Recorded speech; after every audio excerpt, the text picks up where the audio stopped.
আজকে ছিল শুভ জন্মাষ্টমী, গোপালের পুজো।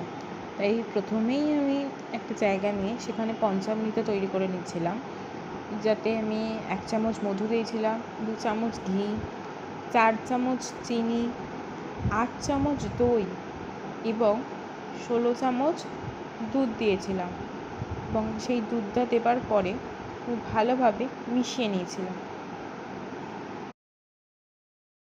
মিশিয়ে নেবার পরে তার মধ্যে আমি কিছুটা অগরু দিয়ে দিয়েছিলাম আর চন্দন দিয়ে দিয়েছিলাম। তারপরে তার মধ্যে তুলসী পাতা ও ফুল দিয়ে গপু সোনাকে চান করানোর জন্য রেডি করে ফেলেছিলাম।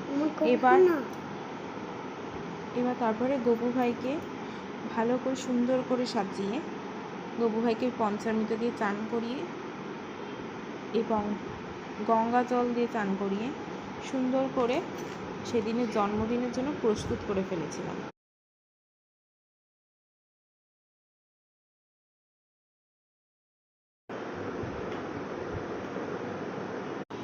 তারপরে আমি তার সুন্দর নতুন বস্ত্র, নতুন চুল সব কিছু করে সুন্দরভাবে আমি তাকে তার সিংহাসনে বসিয়ে দিয়েছিলাম এবং তারপরে তার জন্মাষ্টমীর প্রিয় খাবার ননি, আটকড়াই ভাজা, তেলে ভাজা, মিষ্টি, চিপস, চকলেটস, মাখান, তালফুরুলি, ফল সব দিয়ে আমার সোনার জন্য শুভ জন্মদিনে তার খাওয়ান দাওয়ান প্রস্তুত করেছিলাম।